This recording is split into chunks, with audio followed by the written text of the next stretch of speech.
I'm very thankful for all the kind words that Brother Victor just said. சகோதரர் Victor அவர்கள் சொன்ன தயவான எல்லா வார்த்தைகளுக்காகவும் நான் நன்றியுள்ளவனாக இருக்கிறேன். One of the wonderful things that happened after the day of Pentecost. Pentecost நாளுக்கு பிறகு நடந்த ஒரு அற்புதமான காரியம், that there is no one outstanding man except Jesus Christ. இயேசு கிறிஸ்துவை தவிர தனித்து நிற்கக்கூடிய எந்த ஒரு நபரும் இல்லை. In the Old Testament there was. பழைய ஏற்பாட்டில் அப்படி இருந்தது. Moses, Elijah, மோசே, எலியா, they were all great men. அவர்கள் எல்லாரும் மிகப்பெரிய தேவ மனிதர்கள். But today there is only one person who is great, and that's the Lord Jesus Christ. இன்றைக்கு அப்படிப்பட்ட நபர் ஒரே ஒருவர் தான் உண்டு, அவர் ஆண்டவராகிய இயேசு கிறிஸ்து. And the rest of us are all one body. மீதி உள்ள நாம் எல்லாரும் ஒரே சரீரமாய் இருக்கிறோம். And that's very important for us to understand, and that is what I've tried to speak about for 50 years. இதை நாம் விளங்கிக் கொள்வது மிக முக்கியம். இதைத்தான் 50 ஆண்டுகளாக நான் பேசி புரிய வைத்திருக்கிறேன். It's right that we learn to appreciate one another. That is a very good thing. ஒருவரை ஒருவர் மெச்சிக்கொள்ள பேசுவது நல்லதுதான். And the Bible says we must highly esteem all those who are elders and leaders. மூப்பராகவும் தலைவர்களாகவும் இருக்கிறவர்களை மிகுந்த கனத்துக்குரியவர்களாய் எண்ணுங்கள் என்று வேதம் சொல்கிறது. And all of you must respect the leaders of your church, your elders. ஆகவே நீங்கள் எல்லாரும் உங்கள் சபையில் இருக்கக்கூடிய தலைவர்களையும் மூப்பர்களையும் நீங்கள் மதிக்க வேண்டும். They labor for you without any reward, earthly reward. எந்த பூமிக்குரிய வெகுமதியும் இல்லாதபடி எதிர்பார்க்காதபடி உங்களுக்காக பிரயாசப்பட்டிருக்கிறார்கள். So you must respect them and esteem them. ஆகவே நீங்கள் அவர்களை மதித்து அவர்களை கனம் பண்ண வேண்டும். But it's very important for us to understand that Jesus is building a body. ஆனால் இயேசு ஒரு சரீரத்தை கட்டுகிறார் என்பதை நாம் விளங்கிக் கொள்வது மிக முக்கியமானதா இருக்கிறது. See, the problem in many churches is there is one big pastor in the top and all the others are just like servants. அநேக சபைகளில் இருக்கக்கூடிய பிரச்சனை என்னவென்றால், ஒரு பெரிய மனிதர் பாஸ்டராக இருக்கிறார், மற்ற எல்லாருமே அவருக்கு வேலைக்காரர்களை போல இருக்கிறார்கள். But that's not like to be like that in our church. அது போன்று நம்முடைய சபைகளில் இருக்கக்கூடாது. There are different functions where some are more visible than others. வித்தியாசமான பணிகள் இருக்கிறது. அந்த பணிகளை செய்யும் பொழுது ஒரு சிலர் நன்றாக தெரியப்படுகிறார்கள். But I want all of you, my brothers and sisters, to remember that if Christ has come into your heart, you're part of the body of Christ. கிறிஸ்து உங்களுடைய உள்ளத்திலே வந்து விட்டால் நீங்கள் ஒரு சரீரத்தினுடைய அவயவமாய் இருக்கிறீர்கள் என்று நீங்கள் எல்லாருமே உணர வேண்டும் என்று விரும்புகிறேன். And your local church is a body. உங்களுடைய ஸ்தல சபை ஒரு சரீரம்.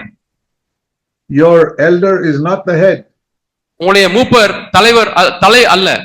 The Lord Jesus Christ is the only head. ஆண்டவராகிய இயேசு கிறிஸ்து மட்டும் ஒருவரே தான் தலையாய் இருக்கிறார். And one of the things we must always try to bear in mind is that the Lord Jesus wants to be in front of us all the time. எல்லா நேரங்களிலுமே இயேசு கிறிஸ்து நமக்கு முன்பாக இருக்க வேண்டும் என்கிற காரியத்தை எப்படியாவது உங்கள் மனதிலே வைத்துக் கொள்ள வேண்டும் என்று விரும்புகிறேன். See, our theme for this conference is times of refreshing. புத்துணர்ச்சியின் காலங்கள் என்று நாம் இந்த கருப்பொருளை கொடுத்திருக்கிறோம். There is only one way we can have refreshing and be always fresh. எப்பொழுதுமே நாம் புத்துணர்வோடு கூட இருப்பதற்கு ஒரே ஒரு வழி மட்டுமே உண்டு. Always revived in our spirit. எப்பொழுதுமே நம்முடைய ஆவியிலே ஒரு எழுப்புதலை கொண்டிருப்பது. And never spiritually dead. ஒரு காலம் ஆவியிலே மரித்து போகக்கூடாது. There's only one way. ஒரே ஒரு வழி மட்டுமே உண்டு. And I will show you that from scripture. அதை நான் வேதத்திலிருந்து உங்களுக்கு காண்பிக்கிறேன். Turn with me to Psalm 16. சங்கீதம் 16.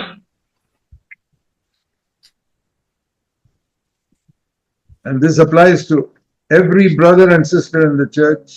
சபையில் இருக்கக்கூடிய ஒவ்வொரு சகோதர சகோதரிக்கும் இந்த வசனம் பொருந்தும். It's a word that has helped me greatly. அதிகமாக எனக்கு உதவி செய்திருக்கக்கூடிய வசனம். Psalm 16 and verse 8 and 9. சங்கீதம் 16, 8, 9 வசனங்கள். Please read it in your Bible. உங்களுடைய வேதத்திலே திறந்ததை வாசியுங்கள். சங்கீதம் 16, 8, 9. I have set the Lord continually before me. கர்த்தரை எப்பொழுதும் எனக்கு முன்பாக வைத்திருக்கிறேன். அவர் என் வலது பார்சத்தில் இருக்கிறபடியால் Because he is at my right hand, I will not be shaken. அவர் என் வலது பார்சத்தில் இருக்கிறபடியால் நான் அசைக்கப்படுவதில்லை. Let's read it again. நாம் மீண்டுமாய் வாசிப்போம். In front of me, I have set the Lord continually. கர்த்தரை எப்பொழுதும் எனக்கு முன்பாக வைத்திருக்கிறேன். Whole day, 24 hours. நாள் முழுதுமாய் 24 மணி நேரமும் I keep Jesus in front of me. இயேசுவை எனக்கு முன்பாக வைத்திருக்கிறேன். And he's also at my right hand. அதே சமயத்தில் அவர் என்னுடைய வலது பார்சத்திலும் இருக்கிறார். To strengthen me so that I will not shake. ஆகவே நான் அவர் என்னோடு கூட பேசுவதற்காக இங்க இருக்கிறார். ஆகவே நான் அசைக்கப்படுவதில்லை. Dear brothers and sisters, please remember this verse. அருமையான சகோதர சகோதரிகளே, இந்த வார்த்தைகளை நினைவிலே வைத்துக் கொள்ளுங்கள். Therefore, what happens therefore? ஆகையால் என்ன நடக்கிறது? ஆகையால் என்றால் என்ன? Verse 9. 9ஆம் வசனம். My heart is glad. என் இருதயம் பூரித்தது. My glory rejoices. என் மகிமை களிகூர்ந்தது. My whole body rejoices. என் முழு சரீரமும் சந்தோஷிக்கிறது. I am refreshed. நான் புத்துயிர் பெறுகிறேன். I am revived. நான் எழுப்புதல் அடைகிறேன். And verse 9, last part, my flesh will dwell in safety securely. 9ஆம் வசனம் கடைசி பகுதியிலே என் மாம்சமும் நம்பிக்கையோட தங்கியிருக்கும், பாதுகாப்போட இருக்கும். Please remember these two verses always. எப்பொழுதுமே இந்த இரண்டு வசனங்களை ஞாபகத்தில் வைத்துக் கொள்ளுங்கள். This is the way we can live in continuous refreshing, continuous revival. தொடர்ந்து ஒரு புத்துயிரோடு கூட தொடர்ந்து ஒரு புது எழுப்புதலோடு கூட இப்படித்தான் நாம் வாழ முடியும். And this is how we must begin every day. இப்படித்தான் நாம் ஒவ்வொரு நாளையும் ஆரம்பிக்க வேண்டும். What are the very first words in your Bible? உங்களுடைய வேதத்திலே காணப்படக்கூடிய முதல் எழுத்துக்கள் என்ன? What are the first words in Genesis 1 verse 1? முதலாவது காணப்படக்கூடிய வார்த்தைகள் ஆதியாகமம் 1ஆம் அதிகாரம் 1ஆம் வசனம். In the beginning, God. ஆதியிலே தேவன். And then the whole chapter tells about what God did. அந்த முழு அதிகாரமும் தேவன் என்ன செய்தார் என்பதை கூறுகிறது. But the first words in the Bible are in the beginning, God. ஆதியிலே தேவன் என்பதுதான் முதல் காணப்படுகிற தேவனுடைய வார்த்தை. What does that teach us? அது எதை நமக்கு போதிக்கிறது? In my life, in the beginning, God must be there. என்னுடைய வாழ்க்கையிலே ஆதியிலேயே தேவன் இருக்க வேண்டும். When I begin my day, God must be there in the beginning. ஒரு நாளை நான் ஆரம்பிக்கும் பொழுது தேவன் அந்த ஆரம்பத்திலே இருக்க வேண்டும். When you woke up this morning, what was your first thought?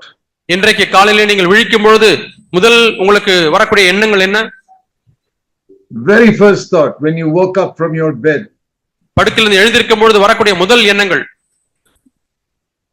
I'll tell you what my first thought is now since many years. அநேக ஆண்டுகளாக இப்பொழுது என்னுடைய முதல் எண்ணம் என்ன என்று சொல்லுகிறேன்.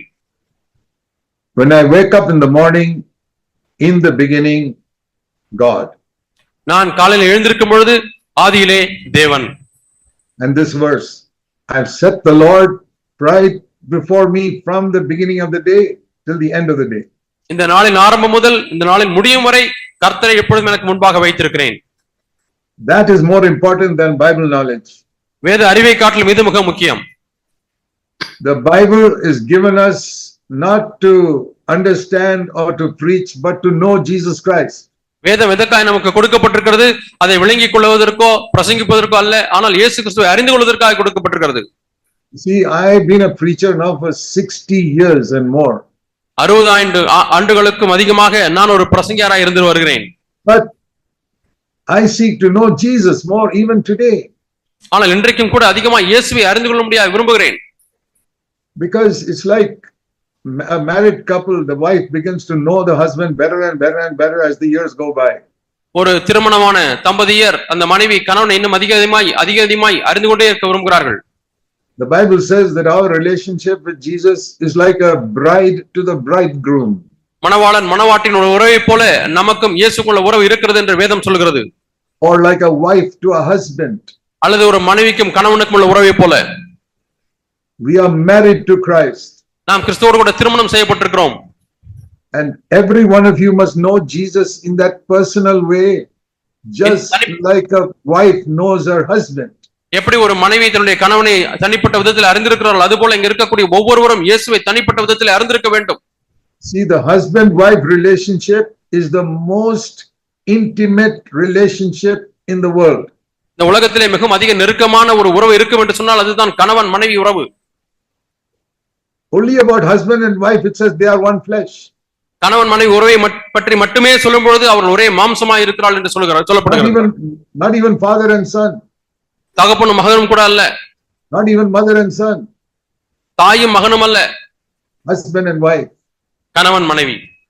Right from the beginning, Jesus said the two shall be one flesh, God said.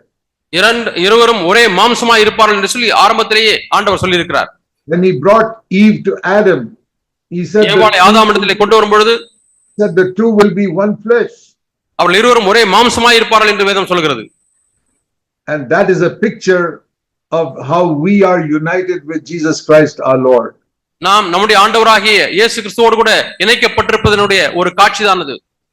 And I want you, my brothers and sisters, to have that personal relationship with Christ in your life. என் சகோதர சகோதரிகளே, நீங்கள் ஒவ்வொருவரும் கிறிஸ்துவோடு கூட இப்படிப்பட்ட தனிப்பட்ட உறவிலே நீங்கள் வர வேண்டும் என்று நான் விரும்புகிறேன். And that is why we must ask the Lord Jesus to fill us with his Holy Spirit. ஆகவே தான் ஆண்டவராகிய இயேசுவே என்னை பரிசுத்த ஆவியினாலே நிறைத்தருளும் என்று நாம் கேட்க வேண்டும். I remember the days when I just believed in Christ in my mind. என்னுடைய மனதிலே கிறிஸ்துவை விசுவாசித்த அந்த நாளை நான் எண்ணி பார்க்கிறேன். I believed he died for me. அவர் எனக்காக மரித்தார் என்பதை நான் நம்புகிறேன். I said, Lord Jesus, come into my heart. ஆண்டவராகிய இயேசுவே என் உள்ளத்திலே வாரும் என்று நான் கேட்டேன். And I was born again, just like most of you.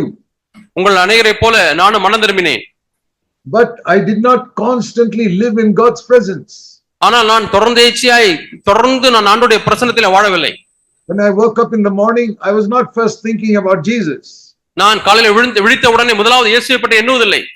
I was thinking of getting ready to go to work. நான் வேலைக்கு போக வேண்டுமே, எப்படி ஆயத்தப்படுவது என்பதை குறித்து எண்ணினேன். And I woke up, I did not even have 1 minute to think about Jesus in the morning. நான் காலையில எழுந்த பிறகு இயேசு கிறிஸ்துவை குறித்து சிந்திப்பதற்கு ஒரு நிமிடம் கூட நான் ஒதுக்கவில்லை. Then sometimes I would little later I would pick up my Bible and read it. சில சமயம் காலம் தாழ்த்தி வேதத்தை எடுத்து நான் வாசிக்க ஆரம்பிப்பேன். But it is different now. ஆனால் இப்பொழுது வித்தியாசமா இருக்கிறது. As soon as I wake up, நான் விழித்த உடனே, before I get out of my bed, என்னுடைய படுக்கையை விட்டு வெளியே வருவதற்கு முன்பதாக I look up to heaven. நான் வானத்தை நோக்கி பார்க்கிறேன். And I say, Dad, Father. பிதாவே, தகப்பனே. And I talk to him. நான் அவரோடு கூட பேசுகிறேன். And I say, Lord Jesus, ஆண்டவராகிய இயேசுவே, I want to live before you throughout this day. இந்த நாள் முழுவதுமாய் உமக்கு முன்பாகவே நான் வாழ வேண்டும் ஆண்டவரே. Every day I seek to begin my day like it says in the Bible, in the beginning God. ஆதியிலே தேவன் என்ற வேதத்தில் சொல்வது போல ஒவ்வொரு நாளும் என்னுடைய வாழ்க்கை தேவனோடு கூட நான் ஆரம்பிக்க விரும்புகிறேன். And if I can teach you that one lesson today, I have taught you the greatest lesson of all.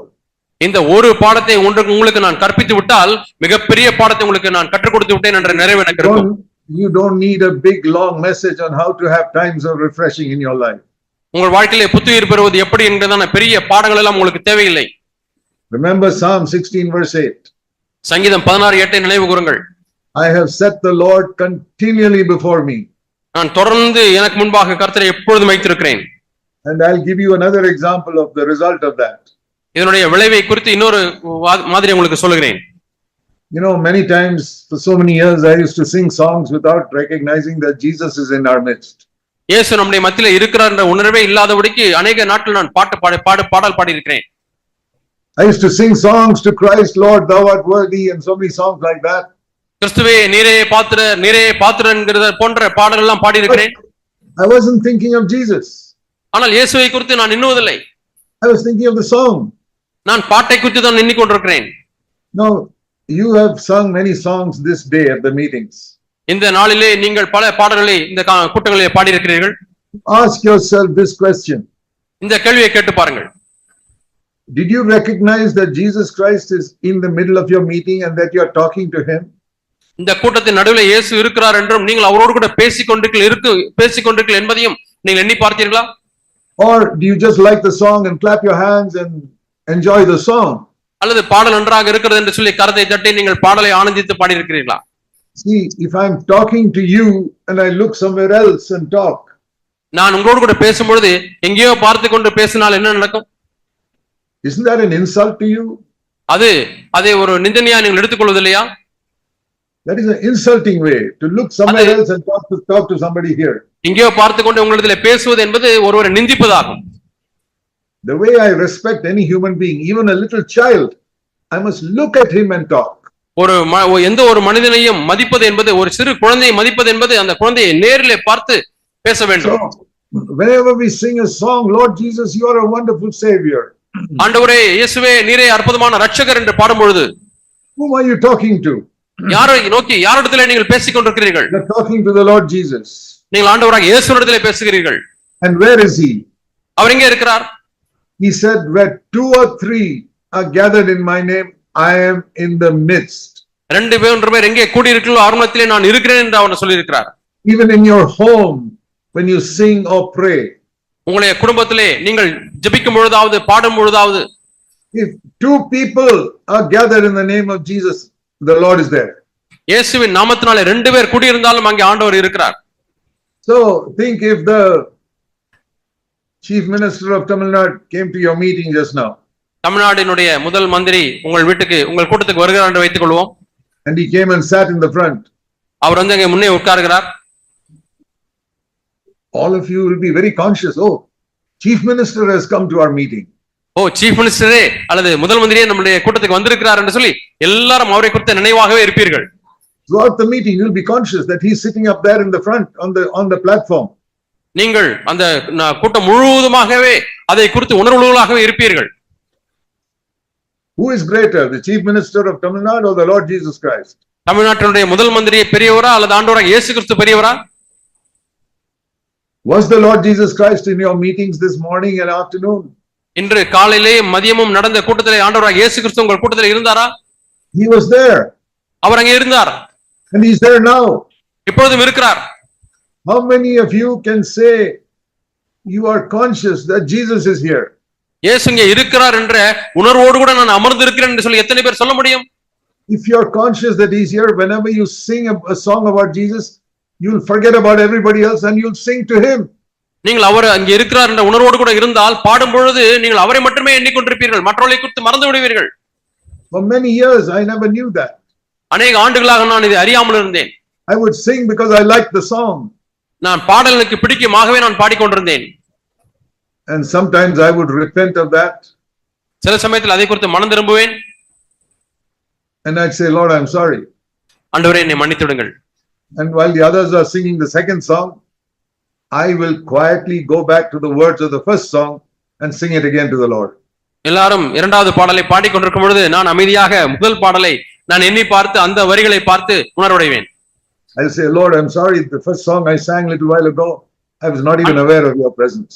ஆண்டவரே என்னை மன்னிச்சிருங்க ஆண்டவரே, சாரி ஆண்டவரே, இந்த முதல் பாட்டை பாடுனாங்க, அப்ப பாடும்போது என்னன்னு தெரியாம நான் பாடிட்டு போயிட்டேன் ஆண்டவரே. So I want to now sing that quietly to you, mean it from my heart.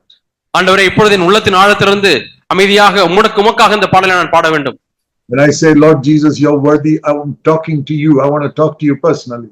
ஆண்டவரே நீரே பாத்திரம் என்று பாடும் பொழுது தனிப்பட்ட விதத்தில் உம்மோடு கூட நான் பேசுகிறேன் ஆண்டவரே. If you start developing this habit from today, இன்றிலிருந்து இந்த பழக்கத்தை நீங்கள் ஏற்படுத்திக் கொண்டால் you will not change in one day. ஒரு நாளிலே நீங்கள் மாற மாட்டீர்கள். Next meeting you will forget. அடுத்த கூட்டத்திலே மறந்து விடுவீர்கள். But if you keep on reminding yourself, ஆனால் இதை தொடர்ந்து நினைவூட்டிக் கொண்டே இருந்தால் maybe in 1 year you'll be completely different. ஒருவேளை ஒரு வருஷத்திலே முற்றிலுமாக நீங்கள் மாறி விடுவீர்கள். I want to encourage you, the next 1 year, remind yourself, when I come to the meeting, I am in the presence of Jesus. நான் கூட்டத்துக்கு வரும்பொழுது ஆண்டோடைய பிரசன்னத்திலே நான் இருக்கிறேன் என்பதை ஒவ்வொரு நாளும் நினைவூட்டிக் கொண்டே இருங்கள். I am singing to him. நான் அவரிடத்திலே பாடுகிறேன். And when somebody is preaching, beyond the preacher, I want to hear what Jesus is speaking to me. யாராவது பிரசங்கிக்கும் பொழுது அந்த பிரசங்கிக்கு பின்னாக ஆண்டவர் என்னோடு கூட என்ன பேசுகிறார் என்பதை நான் கேட்க விரும்புகிறேன். But some of you may say, my elder is very boring when he preaches.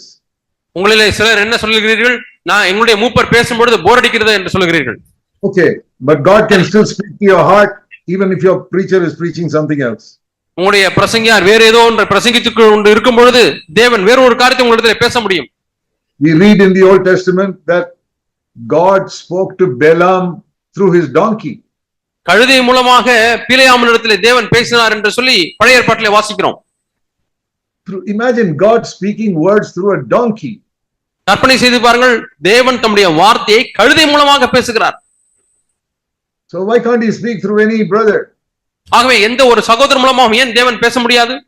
Even if you think he is stupid as a donkey, God can still speak through him. அவர் கழுதையை போல புத்தி இல்லாதவர் என்று எண்ணினாலும் அவர் மூலமாகவும் தேவனோடு கூட பேச முடியும். Don't despise anybody. ஆகவே யாரையும் அற்பமா எண்ண வேண்டாம்.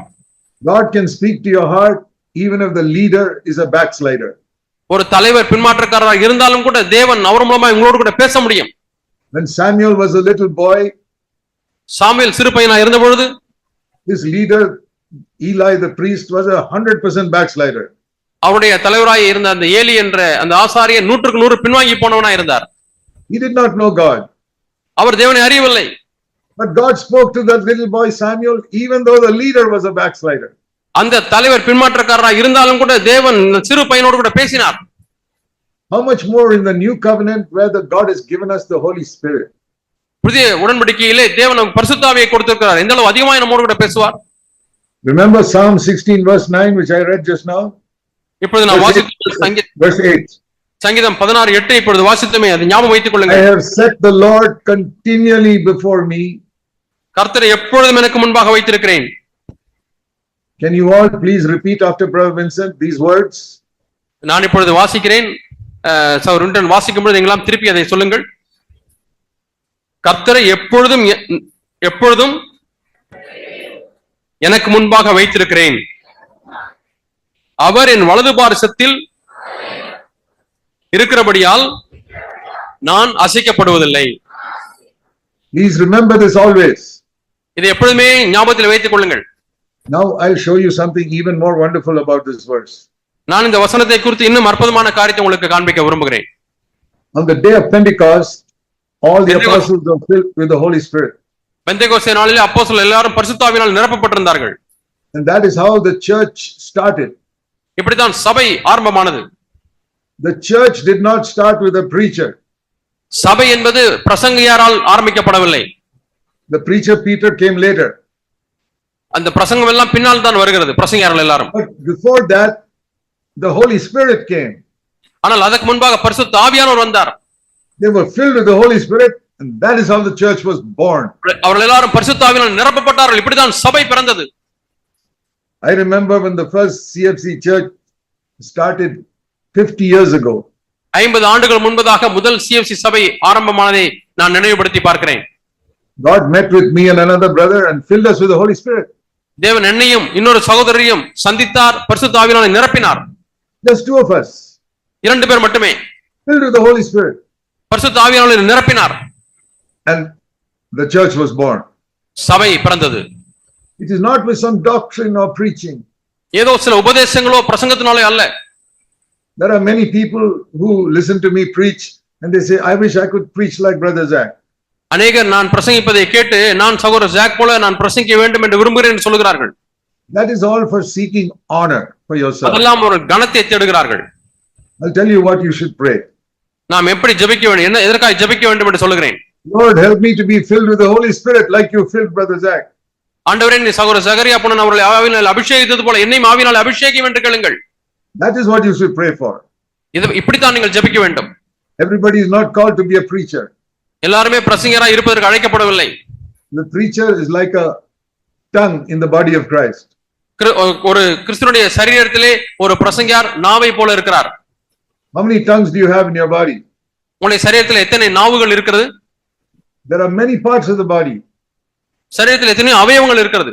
There are hands, legs, all these things work together. கரங்கள், கால்கள் எல்லாம் இசைந்து ஒன்றாக வேலை செய்கிறது. There are eyes that see. பார்க்கக்கூடிய கண்கள் இருக்கிறது. There are ears that hear. கேட்கக்கூடிய செவிகள் இருக்கிறது. So in a church, in your local church, there are many brothers who have different functions. ஆகவே உங்கள் ஸ்தல சபையிலே பலவிதமான சகோதரர்கள் பலவிதமான பணிகளை செய்யக்கூடிய சகோதரர்கள் இருக்கிறார்கள். And if you want to have a life of continuous refreshing in your life, உங்களுடைய வாழ்க்கையிலே தொடர்ந்து இருக்கக்கூடிய ஒரு புத்துயிர் உங்களுக்கு இருக்க வேண்டும் என்று சொன்னால் you must learn to value all the brothers and sisters in your church. உங்களுடைய சபையில் இருக்கக்கூடிய எல்லா சகோதர சகோதரிகளையும் நீங்கள் மதிப்பு செய்ய வேண்டும். See, I value all the brothers, all the parts of my body. என்னுடைய சரீரத்தில் இருக்கக்கூடிய எல்லா அவயவங்களையும் நான் மதிக்கிறேன். Even my little finger and the nail also I value.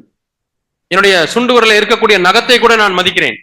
Because when I feel scratchy somewhere, only the nails can help me. எனக்கு எங்கேயாவது அரிப்பு ஏற்பட்டால் இந்த நகம் தான் எனக்கு உதவி செய்யும். That is also valuable. அதுவும் மிகவும் மதிப்புள்ளவை. The smallest member in the church is valuable. ஆகவே சபையில் இருக்கக்கூடிய மிகவும் சிறிய ஒரு அங்கத்தினரும் கூட மதிப்புள்ளவர். I have learned to value little children also. நான் சிறு பிள்ளைகளுக்கு கூட எழுத ஆரம்பித்திருக்கிறேன். Because Jesus said, heaven is like these little children. ஏனென்றால் பரலோகமானது சிறு பிள்ளைகளைப் போல இருக்கிறது என்று சொன்னார் இயேசு. So don't despise the little children. ஆகவே சிறு பிள்ளைகளை அற்பமா எண்ண வேண்டாம். And then there are many parts of the body you don't ever see much in public. சில சரீரத்தினுடைய அவயவங்கள் பொதுப்படியாக நாம் யாரும் காணாத இடங்களிலே இருக்கிறது.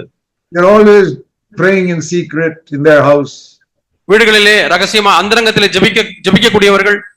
And because people like that pray, I'm able to stand in the pulpit and speak. அப்படி ஜெபிக்கக்கூடிய மக்கள் இருக்கிறபடினாலே மேடையில இருந்து என்னாலே பிரசங்கிக்க முடிகிறது. See, that is like the hidden members in our body.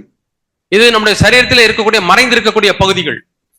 You know that inside your body there's a stomach and liver and kidneys and so many things.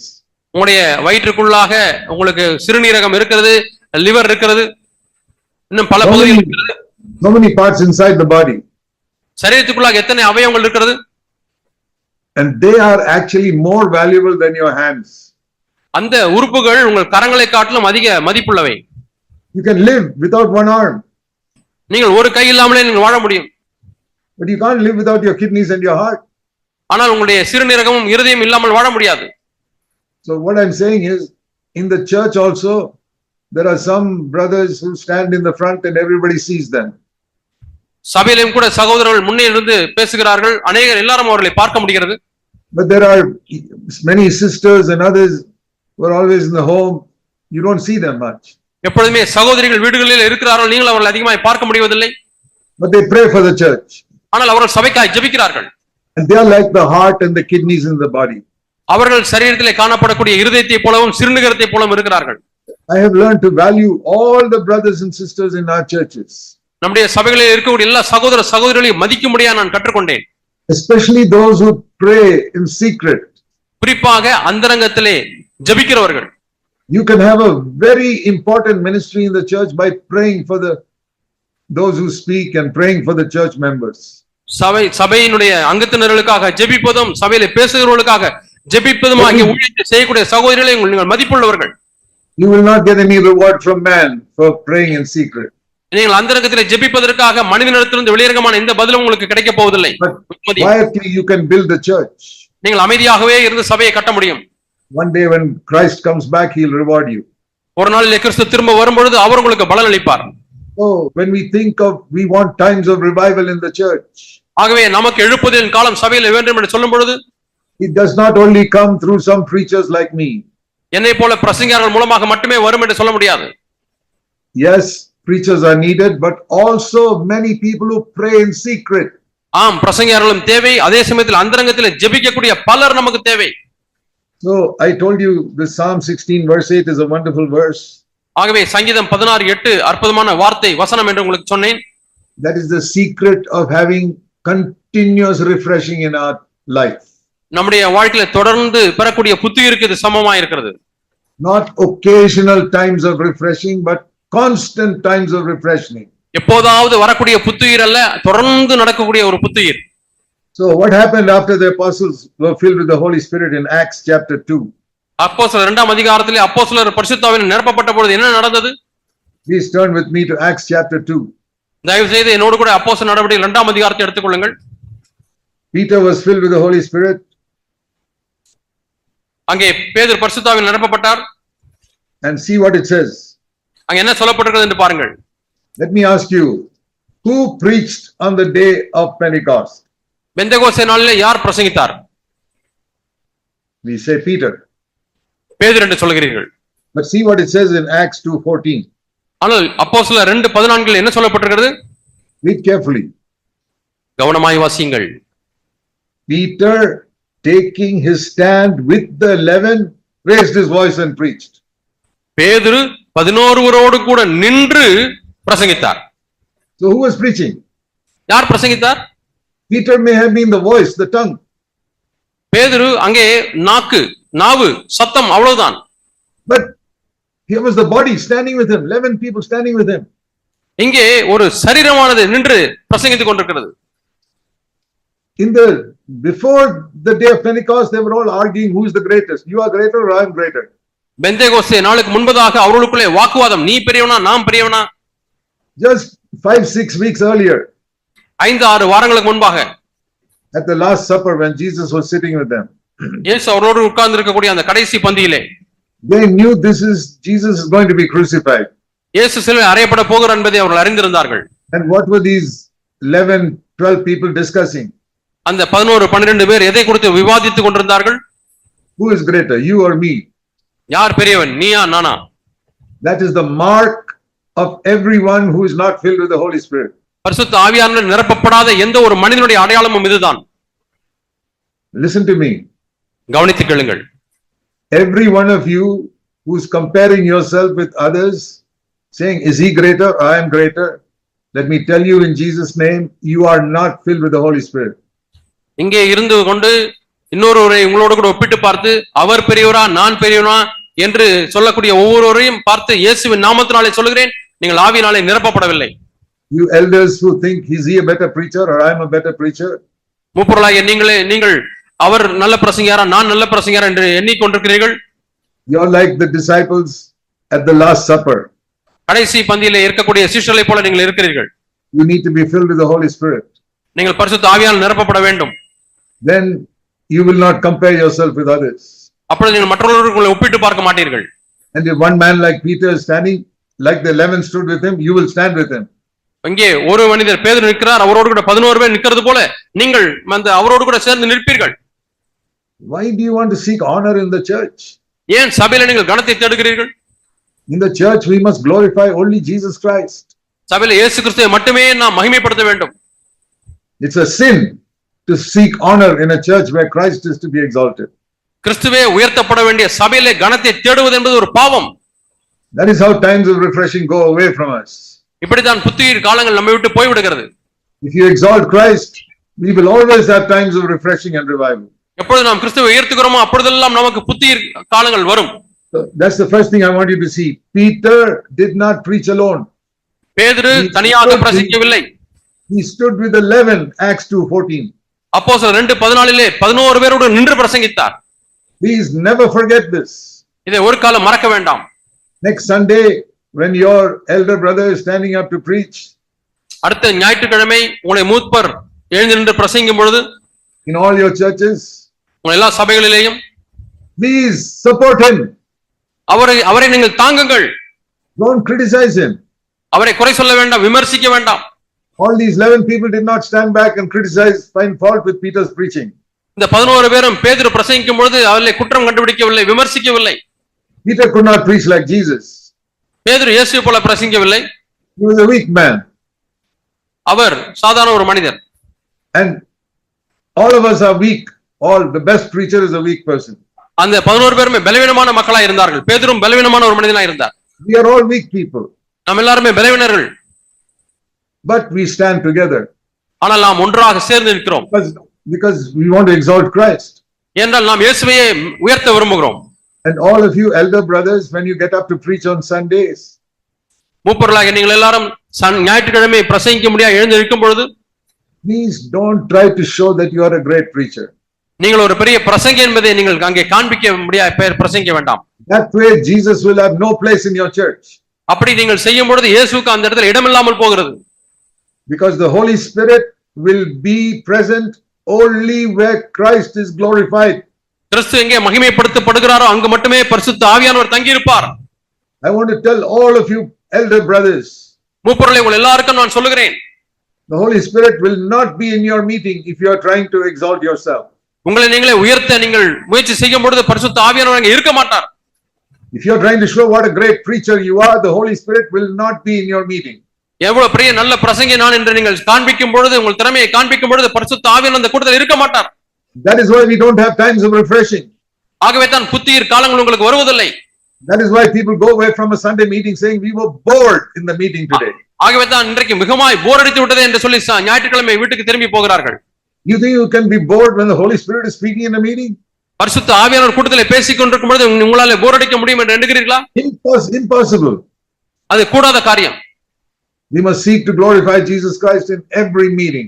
ஒவ்வொரு கூட்டத்திலையும் இயேசு கிறிஸ்துவை நாம் மகிமைப்படுத்த முடியாம முயற்சிக்க வேண்டும். And in your home, seek to glorify Jesus Christ. உங்களுடைய குடும்பத்திலே இயேசு கிறிஸ்துவை உயர்த்த முடியாத நீங்கள் முயற்சியுங்கள். That is the same as what we read. I will set the Lord always before me. ஆகவே சங்கீதம் 16:8 வாசித்த அதே காரியம், கர்த்தரை எப்பொழுதும் எனக்கு முன்பாக வைத்திருக்கிறேன் என்று சொல்வது இதுதான். Please remember that. தயவு செய்து ஞாபகத்தில் வைத்துக் கொள்ளுங்கள். I'm not trying to rebuke you. I'm pleading with you as a spiritual father. நான் உங்களை கடிந்து கொள்ளவில்லை, ஒரு ஆவிக்குரிய தகப்பனா இருந்து உங்களை வருந்தி கேட்கிறேன். Please exalt Jesus Christ in your life, in your home and in your church. உங்களுடைய வாழ்க்கையிலேயும் சரி, உங்கள் குடும்பத்திலேயும் சரி, உங்கள் சபையிலேயும் சரி, தயவு செய்து கிறிஸ்துவை உயர்த்துங்கள். Keep Jesus always before you. எப்பொழுதுமே கிறிஸ்துவை உங்களுக்கு முன்பாக வைத்துக் கொள்ளுங்கள். And not only when I wake up in the morning in my bed. நான் காலையிலே படுக்கையிலிருந்து எழுந்திருக்கும் பொழுது மட்டுமல்ல, during the day I've got many things to do, just like you also have to do. உங்களுக்கு எப்படி பல காரியங்களை செய்வதற்கு நாள் முழுவதுமா இருக்கிறதோ அதுபோல எனக்கும் நாள் முழுவதுமா பல காரியங்களை செய்கிறேன். In the middle of all our work, sometimes we have 10-15 seconds we are free. நாம் அந்த வேலைகளுக்கு மத்தியிலே 10-15 வினாடிகள் நாம் விடுதலையாக இருக்கிறோம். And immediately we must say, Lord Jesus, I want to be with you. I want you to be in front of me. அந்த 15 நிமிடங்கள் இடைவெளியிலேயும் கூட, ஆண்டவரே நான் உம்மோடு கூட இருக்க விரும்புகிறேன், நான் உம்மை எப்பொழுதும் எனக்கு முன்பாக வைத்துக் கொள்ள விரும்புகிறேன் என்று சொல்லுங்கள். Whenever your mind is free from your work, even if it's 5-6 times a day. ஒரு நாளிலே ஒரு 5-6 தடவையாவது உங்களுடைய மனது வேலையிலிருந்து விடுதலையாய் இருக்குமானால், remind yourself, I've set the Lord always before me. நான் கர்த்தரை எப்பொழுதும் எனக்கு முன்பாக வைத்திருக்கிறேன் என்பதை நினைவுபடுத்திக் கொள்ளுங்கள். Okay, the next thing I want to show you is, நான் உங்களுக்கு காண்பிக்கக்கூடிய இரண்டாவது காரியம், look at Peter's sermon. பேதுருடைய பிரசங்கத்தை பாருங்கள். First he preached the gospel. முதலாவது அவர் சுவிசேஷத்தை பிரசங்கித்தார். Verse 22. 22ஆம் வசனம். Acts 2:22. அப்போஸ்தலர் 2:22. Jesus was attested by God with miracles, wonders and signs that he performed in your midst. தேவன் உங்களுக்குள்ளே நசரேயனாகிய இயேசுவை கொண்டு பலத்த செய்கைகளையும் அற்புதங்களையும் அடையாளங்களையும் நடப்பித்து அவரை உங்களுக்கு வெளிப்படுத்தினார். There he spoke about the life of Jesus. இங்கே இயேசுவுடைய வாழ்க்கையை குறித்து பேசுகிறார். Then he spoke about the death of Jesus. அதற்கு பிறகு இயேசுவுடைய மரணத்தை குறித்து பேசுகிறார். According to the foreknowledge of God, he allowed Jesus to be nailed to a cross by the hands of godless men, verse 23, and put to death. 23ஆம் வசனத்தில் தேவன் நிர்ணயித்திருந்த ஆலோசனையின்படியையும் அவருடைய முன்னறிவின்படியையும் ஒப்புக் கொடுக்கப்பட்ட அந்த இயேசுவை நீங்கள் பிடித்து அக்கிரமக்காரருடைய கைகளினாலே சிலுவையில் ஆணியடித்து கொலை செய்தீர்கள் என்று சொல்கிறார். The gospel is not complete. இன்னும் சுவிசேஷம் முடிவடையவில்லை. He spoke about the life of Jesus, verse 22. 22ஆம் வசனத்திலே இயேசுவுடைய வாழ்வை குறித்து பேசுகிறார். He spoke about the death of Jesus, verse 23. 23ஆம் வசனத்தில் இயேசு கிறிஸ்துவின் மரணத்தை குறித்து பேசுகிறார். Then he speaks about the resurrection of Jesus, verse 24. 24ஆம் வசனத்தில் அவருடைய உயிர்த்தெழுதலை குறித்து பேசுகிறார். But God raised him from the dead. அவர் மரணத்திலிருந்து உயிரோடு எழுப்பப்பட்டார். So that is the gospel. இதுதான் இந்த சுவிசேஷம். Where Jesus lived and he died and he was raised up. அவர் எப்படி இயேசு வாழ்ந்தார், அவர் எப்படி மரித்தார், அவர் எப்படி உயிரோடு எழுப்பப்பட்டார். Okay, after that what? அதற்கு பிறகு என்ன? Then Peter tells us how we should live. நாம் எப்படி வாழ வேண்டும் என்று இயேசு சொல்லுகிறார், பேதுரு சொல்லுகிறார். We must live like Jesus lived. இயேசு வாழ்ந்தது போலவே நாம் வாழ வேண்டும். So next verse is how Jesus lived. அடுத்த வசனம் எப்படி இயேசு வாழ்ந்தார். Verse 25. 25ஆம் வசனம். He says, David says about Jesus in the Old Testament. பழைய ஏற்பாட்டிலே தாவீது கர்த்தரை குறித்து சொல்லி இருக்கிறார். What does he say? என்ன சொல்லுகிறார்? I have set the Lord always before me. கர்த்தரை எப்பொழுதும் எனக்கு முன்பாக நிறுத்தி நோக்கிக் கொண்டிருக்கிறேன். My right hand I will not be shaken. நான் அசைக்கப்படாதபடி அவரின் வலது பார்சத்தில் இருக்கிறார். That is the verse we just read in Psalm 16 just now. இந்த வசனத்தை இப்பொழுதுதான் சங்கீதம் 16:8 வாசித்தோம். And David and Peter says this is how Jesus lived every day himself. இயேசு ஒவ்வொரு நாளும் இப்படித்தான் வாழ்ந்தார் என்று பேதுரு சொல்லுகிறார். You listen to the gospel. சுவிசேஷத்தை கவனியுங்கள். First of all, Peter stands with the 11, not alone. முதலாவதாக பேதுரு 11 பேரோடு கூட நிற்கிறார், தனியாக நிற்கவில்லை. Then verse 22 to 24, he speaks about how Jesus lived. 22 லிருந்து 24 வரை இயேசு எப்படி வாழ்ந்தார் என்பதை சொல்லுகிறார். How he died. அவர் எப்படி மரித்தார். How he rose again. அவர் எப்படி மீண்டும் உயிரோடு எழுந்தார். And then he tells us the secret of how Jesus lived, how we can also live. அதற்கு பிறகு இயேசு எப்படி வாழ்ந்தார் என்கிற ரகசியத்தை சொல்லி நாமும் எப்படி வாழ முடியும் என்று காண்பிக்கிறார். That is the full gospel. அதான் முழு சுவிசேஷம். That Jesus lived saying, I have set the Father always before me. நான் பிதாவை எப்பொழுதும் எனக்கு முன்பாக வைத்துக் கொண்டிருக்கிறேன் என்று சொல்லி தான் இயேசு வாழ்ந்தார். All the time Jesus was in the presence of the Father. எல்லா நேரங்களிலுமே பிதாவுடைய பிரசன்னத்திலே இயேசு வாழ்ந்தார். And the Holy Spirit was at his right hand to strengthen him to do whatever God wanted him to do. பிதாவானவர் இயேசு என்னென்னலாம் செய்ய வேண்டும் என்று விரும்பினாரோ அவர்களை செய்யும்படியாக இயேசுவை பலப்படுத்தும்படியாக பரிசுத்த ஆவியானவர் வலது பாரத்திலே இருந்தார். And we can be like that. நாம் அப்படி வாழ்ந்து விட முடியும். I can set Jesus in front of me every moment of the day. ஒவ்வொரு நாளில் ஒவ்வொரு க்ஷணத்திலேயும் இயேசுவை எனக்கு முன்பாக வைத்திருக்கிறேன் என்று சொல்ல முடியும். And the Holy Spirit is there at my right hand to strengthen me to live like him. அவரை போல வாழ்வதற்கு என்னை பலப்படுத்தும்படியாக பரிசுத்த ஆவியானவருடைய வலது பாரத்திலே இருக்கிறார். What will be the result? அதனுடைய விளைவு என்ன? Of living such a life. இப்படிப்பட்ட வாழ்க்கை வாழ்வதனுடைய விளைவு. Verse 26. 26ஆம் வசனம். My heart will be glad all the time. என்னுடைய இருதயமானது எப்பொழுதும் மகிழ்ந்திருக்கும். I'll have times of refreshing all the time. என்னுடைய I will have times of refreshing all the time. எப்பொழுதுமே புத்துயிர் காலங்கள் என் வாழ்க்கையில் இருக்கும். And my tongue will exalt the Lord. என்னுடைய நாவு களிகூர்ந்து இருக்கிறது. My tongue will not be gossiping, speaking evil of other people. என்னுடைய நாவு மற்றவர்களை புறங்கூறி குறை சொல்லி கொண்டிருக்காது. And then he concludes by saying, verse 28, you have shown me the secret of living a godly life. ஒரு ஜீவ மார்க்கத்தை எனக்கு தெரியப்படுத்தினீர் அல்லது தேவ பக்தியுள்ள வாழ்க்கையினுடைய ரகசியத்தை எனக்கு வெளிப்படுத்தினீர் என்று சொல்லி 28ஆம் வசனத்தில் முடிக்கிறார். You have made me full of joy and gladness with your presence. Verse 28. உம்முடைய சன்னிதானத்திலே என்னை சந்தோஷத்தினாலே நிரப்புகிறீர் என்று சொல்கிறார். This is what it means to have times of refreshing 365 days of the year. ஒரு ஆண்டிலே 365 நாட்களும் புத்துயிர் காலங்களை பெற்றிருப்பது என்னுடைய அர்த்தம் இதுதான். It's very simple. மிகவும் எளிமையானது. You don't need to know the whole Bible. முழு வேதாகமத்தையும் அறிந்திருக்க வேண்டும் என்ற அர்த்தம் தேவையில்லை. You've got to keep the Lord Jesus in front of you. எப்பொழுதுமே இயேசு கிறிஸ்துவை உங்களுக்கு முன்பாகவே வைத்துக் கொண்டிருங்கள். See, it says in Hebrews chapter 12. எபிரேயர் 12ஆம் அதிகாரத்தில் வாசிக்கிறோம். In Hebrews 11, it says about so many wonderful things that many godly men did. எபிரேயர் 11ஆம் அதிகாரத்திலே அற்புதமான காரியங்களை अनेक தேவ மனிதர்கள் செய்தார்களே அதை குறித்து விளக்கி சொல்கிறது. Starting with Abel and all the great men in the Old Testament. ஆபேல் ஆரம்பித்து பழைய ஏற்பாட்டு கால பெரிய தேவ மனிதர்களை குறித்து சொல்கிறது. Read about mighty men like Joseph, Moses, David, all these people. யோசேப்பு, மோசே, தாவீது போன்ற வல்லமையான தேவ மனிதர்களை குறித்து சொல்லப்படுகிறது. And then you look at these people who raised the dead and opened the Red Sea, all these wonderful things. செங்கடல் இரண்டாக பிளந்தது, எரியோன் கோட்டை தகர்த்தது போன்ற அற்புதமான காரியங்களை குறித்து வாசிக்கிறோம். You think it's wonderful. I wish I could do all that.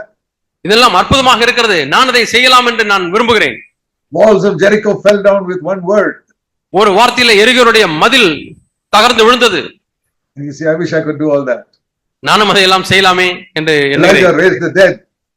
மரித்தோரை எழுப்புவது. But the Lord says in verse 40. ஆனால் 40ஆம் வசனத்தில் ஆண்டவர் சொல்கிறார். Hebrews 11:40. எபிரேயர் 11:40.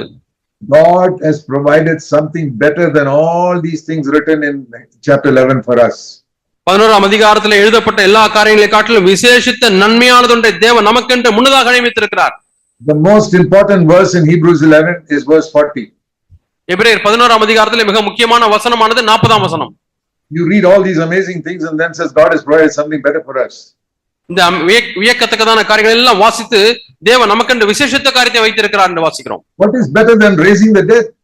மரித்தோரை உயிரோடு எழுப்புவதை காட்டிலும் மேன்மையானது என்ன? What is better than getting manna from heaven every day? ஒவ்வொரு நாளும் வானத்திலிருந்து மன்னாவை பெறுவதை காட்டிலும் மேன்மையான காரியம் என்ன? I'll tell you. நான் சொல்லுகிறேன். It says here. இங்கே சொல்லப்பட்டிருக்கிறது. Chapter 12 verse 1 and 2. 12ஆம் அதிகாரம் எபிரேயர் 1-2 வசனங்கள். Looking unto Jesus and running the race. இயேசுவை நோக்கி பொறுமையோட இந்த ஓட்டத்தை ஓடுவது. That means setting the Lord always in front of us. அதனுடைய பொருள் என்னவென்றால் எப்பொழுதுமே கர்த்தரை நமக்கு முன்பாக வைத்திருப்பது. His example. அவருடைய மாதிரி. How did he live? அவர் எப்படி வாழ்ந்தார்? I want to walk in the same way and run the same way. நானும் அதே போல வாழ விரும்புகிறேன், அதே ஓட்டத்தில் ஓட விரும்புகிறேன். It says in verse 2, fixing our eyes on Jesus. 2ஆம் வசனத்திலே வாசிக்கிறோம், நம்முடைய கண்களை அவர் மீது பதித்துக் கொண்டு. That word fixing is a very good word in English. தமிழிலே 1ஆம் வசனத்திலே வாசிக்கிறோம், இயேசுவை நோக்கி பதித்திருப்பது என்கிற அர்த்தத்திலே ஆங்கிலத்திலே சொல்லப்பட்டிருக்கிறது. You put two pieces of wood together. 2 மரத்துண்டுகளை ஒன்றாக நீங்கள் வைத்து இணைக்கிறீர்கள். Then you stick it together and drive a number of nails to it. It's stuck together. அதை இரண்டையும் சேர்த்து ஒட்டுகிறீர்கள், அநேக ஆணிகளை அடுக்கிறீர்கள், அது இரண்டும் ஒன்றாக பொருத்தப்படுகிறது. It's fixed. அது பொருத்தப்பட்டு விட்டது. That is how our doors and windows are in our house. இப்படித்தான் நம்முடைய ஜன்னல்களும் கதவுகளும் பொருத்தப்படுகிறது. You can't shake it. It's fixed. It's fixed with glue and nails. அதை அசைக்க முடியாது. அங்கே பசை வைத்தும் ஆணிகளை வைத்தும் அது அடிக்கப்பட்டு விட்டது. That's the meaning of fixed. அதுதான் அந்த நோக்கி என்ற பிக்ஸ் என்றதான ஆங்கில வார்த்தையோட அர்த்தம். So fixing our eyes on Jesus means my eyes are always on him. Nothing can shake me from that. இயேசுவின் மீது நம்முடைய கண்களை பதித்துக் கொண்டு என்று சொன்னால் எப்பொழுதுமே இயேசுவை நோக்கியே பார்த்து கொண்டு. And we read that is a Hebrews 11:40. That is the better thing than all of chapter 11. ஆனால் 11ஆம் வசனத்தில் அதிகாரத்திலே காணப்படக்கூடிய எல்லா வியக்கத்தக்கதான காரியங்களை காட்டிலும் விசேஷித்த காரியம் இதுதான் என்று வாசிக்கிறோம். See, God gave me a fresh infilling of the Spirit 50 years ago. தேவன் பரிசுத்த ஆவியானுடைய அபிஷேகத்தை 50 ஆண்டுகள் முன்பாக எனக்கு கொடுத்தார். And after that, the main thing the Lord showed me was fix your eyes on Jesus. அதற்கு பிறகு தேவன் எனக்கு காண்பித்த பிரதானமான காரியம் உன் கண்களை இயேசுவின் மேல் பதியவை. Every church that was built was through fixing eyes on Jesus. ஒவ்வொரு சபை கட்டப்பட்டதும் நம்முடைய கண்களை இயேசுவின் மீது பதித்து தான் கட்டியிருக்கு. I am not the builder of the church. நான் சபையினுடைய கட்டுகிறவர் அல்ல. If I build a church, the devil will destroy it. நான் ஒரு சபையை கட்டினால் பிசாசு அதை அழித்து விடும். But Jesus said in Matthew 16:18, I will build my church and the powers of hell will not be able to shake it. ஆனால் மத்தேயு 16:18 இயேசு சொல்லி இருக்கிறார், நான் இந்த சபையை கட்டுவேன், பாதாளத்தின் வாசல்கள் அதை மேற்கொள்வதில்லை என்று சொல்லி இருக்கிறார். I don't want to build a Zacunan church. It will be destroyed by the devil in one moment. சகரியாவுடன் சபை என்று நான் எதையும் கட்ட விரும்பவில்லை, அது பிசாசு அழித்து விடுவான். I want Jesus to build the church. இயேசு தம்முடைய சபையை கட்டும்படியா நான் விரும்புகிறேன். And in building that church, I am one part of the body and all of you are other part of the body. அந்த சபையை கட்டக்கூடிய பணியிலே நான் அந்த சபையில ஒரு பங்கா இருக்கிறேன், நீங்கள் எல்லாரும் சபையில ஒவ்வொரு அவயமா இருக்கிறீர்கள். That is how Christ builds the body. இப்படித்தான் கிறிஸ்து சபையை கட்டுகிறார். Through the church, not through one person. சபையின் மூலமாய் தான் அவர் கட்டுகிறாரே அல்லாமல் ஒரு நபர் மூலமாக அல்ல. What is the secret? ரகசியம் என்ன? I have set the Lord always before me. நான் எப்பொழுதுமே கர்த்தர் எனக்கு முன்பாக வைத்திருக்கிறேன். I want to say this, tell this to all of you.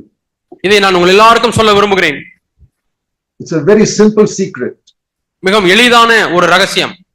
I have set the Lord always before me. நான் கர்த்தரை எப்பொழுதும் எனக்கு முன்பாக வைத்திருக்கிறேன். The Holy Spirit is always by my right side and he will strengthen me.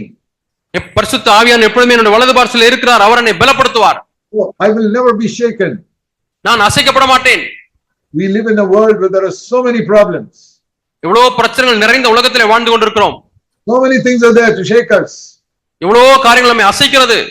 Like an earthquake which will make the buildings collapse. ஒரு பூமி அதிர்ச்சி வந்தால் எப்படி ஒரு கட்டடமே இடிந்து விழும், அதுபோல பிரச்சனைகள் நம்மை அசைக்கிறது. But because Jesus is in front of me, இயேசு எனக்கு முன்பாக இருக்கிறபடினாலே, the Holy Spirit is there to strengthen me. பரிசுத்த ஆவியானவர் என்னை பலப்படுத்துகிறபடினாலே, I will never be shaken. நான் ஒரு காலம் அசைக்கப்படுவதில்லை. My heart will be revived and refreshed and encouraged all the time. என்னுடைய இருதயமானது எப்பொழுதுமே அது புதுப்பிக்கப்படுகிறதாய், எழுப்புதல் அடையக்கூடியதாய், உற்சாகம் அடையக்கூடியதாய் இருக்கும். Then I will be able to obey the command in Philippians 4:4. அப்பொழுது பிலிப்பியர் 4:4 சொல்லப்பட்ட கட்டளைக்கு நான் கீழ்ப்படிய முடியும். What is that command? அந்த கட்டளை என்ன?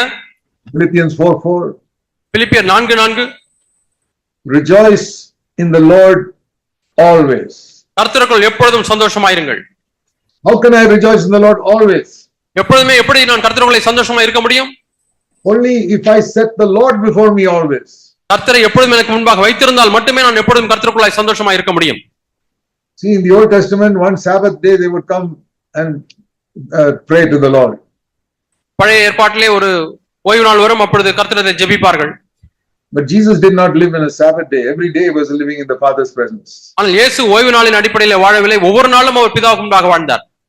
That is the way for us. அதுதான் நமக்குரிய வழி. Looking unto Jesus, இயேசுவை நோக்கி, setting him always before us, எப்பொழுதும் நமக்கு முன்பாகவே அவரை வைத்துக் கொண்டு, and he's there at my right hand to strengthen me. அவர் என்னுடைய வலது பார்சலில் இருந்து என்னை பலப்படுத்துகிறார். Every day of my life I will be able to rejoice. என்னுடைய வாழ்க்கையின் ஒவ்வொரு நாளிலுமே நான் மகிழ்ந்திருக்க முடியும். And our life will be like a watered garden. நம்முடைய வாழ்க்கையானது நீர் பாய்ச்சலான தோட்டத்தை போல இருக்கும். Many believers are like a dry ground. அநேக விசுவாசிகள் வறண்ட நிலத்தை போல காணப்படுகிறார்கள். Because they don't keep the Lord in front of them. ஏனென்றால் அவர்கள் கர்த்தரை தங்களுக்கு முன்பாக வைப்பதில்லை. So pray this prayer.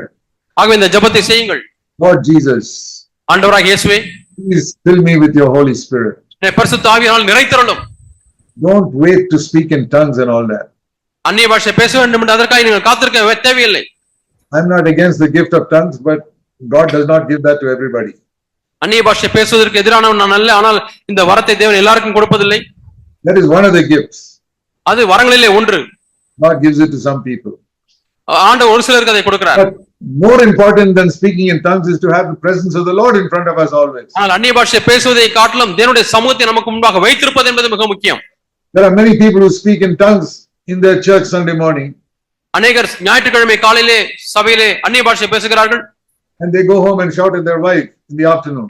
வீட்டுக்கு மதியானத்திலே போய் மனைவி எடுத்து திட்டுகிறார்கள். What type of Christianity is that? அது எவ்விதமான கிறிஸ்தவம்? That is useless.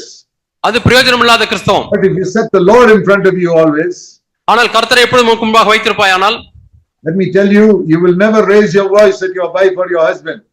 நான் உங்களுக்கு சொல்லுகிறேன், கணவனுக்கு விரோதமாகவோ மனைவிக்கு விரோதமாக ஒரு காலம் உங்கள் சத்தத்தை உயர்த்த மாட்டீர்கள்.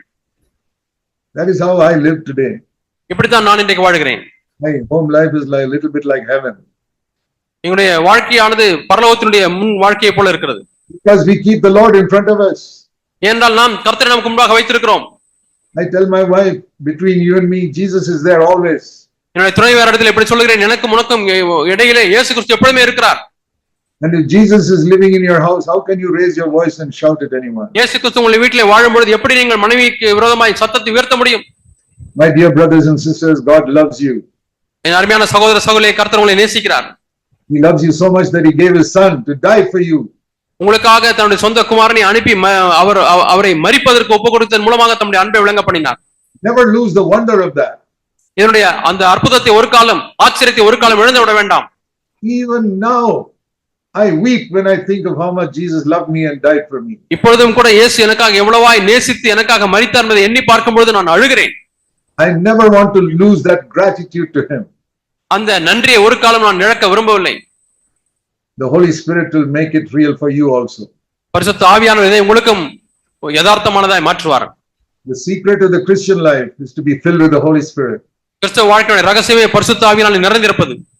And the proof of that will be you will always have Jesus in front of you. அதனுடைய நிரூபணம் என்னவென்றால் எப்பொழுதுமே கிறிஸ்துவை உங்களுக்கு முன்பாக வைத்திருப்பீர்கள். And the Holy Spirit will strengthen you from within to live an overcoming life. பரிசுத்த ஆவியானவர் இந்த ஜெயமுள்ள வாழ்க்கைக்குள்ள உங்களை நடத்தும்படிக்கு உங்களை பலப்படுத்துவார். May God bless you all. தேவன் எல்லாரையும் ஆசீர்வதிப்பாராக. Let us pray. நாம் ஜெபிப்போம்.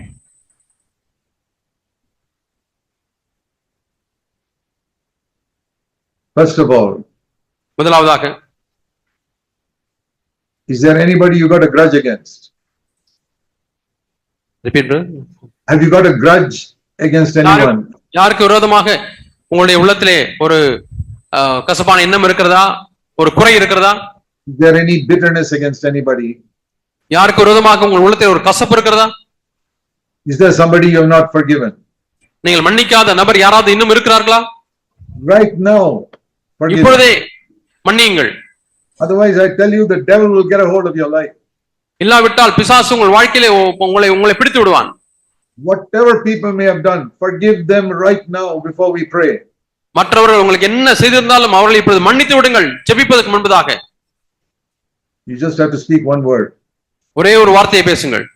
Lord, I forgive that person. ஆண்டவரே, நான் இந்த நபரை நான் மன்னிக்கிறேன். And I forgive that other person. இந்த நபரையும் நான் மன்னிக்கிறேன். And I forgive my mother-in-law. ஆண்டவரே, என்னுடைய மாமியாரை நான் மன்னிக்கிறேன். And I forgive that person and the other person. இன்னாரை நான் மன்னிக்கிறேன், அன்னாரை நான் மன்னிக்கிறேன். And I forgive that person who cheated me. என்னை ஏமாற்றின இந்த நபரை நான் மன்னிக்கிறேன். Lord, I forgive everyone. ஆண்டவரே, நான் ஒவ்வொருவரையும் மன்னிக்கிறேன். Give me a clean heart. எனக்கு சுத்தமான இருதயத்தை தாரும். Cleanse me in your blood. உம்முடைய இரத்தத்தினால் என்னை கழுவும் ஆண்டவரே. Fill me with the Holy Spirit. பரிசுத்த ஆவியினாலே நிறைத்தருளும் ஆண்டவரே. Help me to set you before me always. எப்பொழுதுமே உம்மை எனக்கு முன்பாக நான் வைத்திருக்கட்டும் ஆண்டவரே. Remember, brothers and sisters, Jesus is here and you're talking to him. சகோதர சகோதரிகளே, இயேசு கிறிஸ்து இங்கே இருக்கிறார். நீங்கள் அவரிடத்தில் இப்பொழுது பேசிக் கொண்டிருக்கிறீர்கள். He's in your midst and he's listening to you. அவர் உங்கள் மத்தியில இருந்து உங்களை ஜெபத்துக்கு செவி கொடுத்து கொண்டிருக்கிறார். So talk to him. He's there right in your hall. இந்த அரங்கத்திலே அவர் இருக்கிறார். அவரிடத்தில் பேசுங்கள். Talk to him. அவரிடத்தில் பேசுங்கள். And say, Lord Jesus, please fill me with the Holy Spirit. ஆண்டவராகிய இயேசுவே, என்னை பரிசுத்த ஆவியினாலே நிறைத்தருளும். Make me an overcomer. என்னை ஒரு ஆண்டவரே ஜெயங்களுள்ளவனாய் என்னை மாற்றும். Revive my heart continually. ஆண்டவரே, தொடர்ந்து என்னுடைய உள்ளத்தை ஆண்டவரே எழுப்பும் ஆண்டவரே. Make my life different in future. ஆண்டவரே, என்னுடைய வாழ்க்கை வித்தியாசமானதை மாற்றும். Thank you, Father, for hearing us. பிதாவே, உங்களுடைய ஜெபத்தை கேட்டதற்காக உமக்கு நன்றி. Bless everybody here. இங்க இருக்கிற ஒவ்வொருவரையும் ஆசீர்வதிப்பீராக. Don't let anybody go away without being blessed. ஆண்டவரே, ஆசீர்வதிக்கப்படாதபடி ஒருவரும் இந்த இடத்தை விட்டு போக கூடாது ஆண்டவரே. Help everyone to forgive everyone. ஆண்டவரே, ஒவ்வொருவரும் எல்லாரையும் மன்னித்து விடும்படியா உதவி செய்யும். Let your name be glorified in our churches. எங்களுடைய சபைகளிலே உம்முடைய நாமம் மகிமைப்படட்டும் ஆண்டவரே. Thank you for hearing us. எங்களை கேட்டதற்காக நன்றி ஆண்டவரே. In Jesus' name. இயேசுவின் நாமத்தில் பிதாவே. Amen. Amen, amen, amen. Thank you, brothers and sisters, for listening patiently. பொறுமையாய் என்னை கேட்டதற்காக சகோதர சகோதரிகளே, உங்களுக்கு நன்றி. God bless you. தேவன் உங்களை ஆசீர்வதிப்பாராக. Thank you, Vincent, for first class translation. Thank you, brother. Thank you. It's a very powerful, anointed word. Thank you so much, brother, for the Praise the Lord. filled with the power of the Holy Spirit. Yeah, praise the Lord. Yeah, thank you. Thank you, brother. Thank you. Thank you.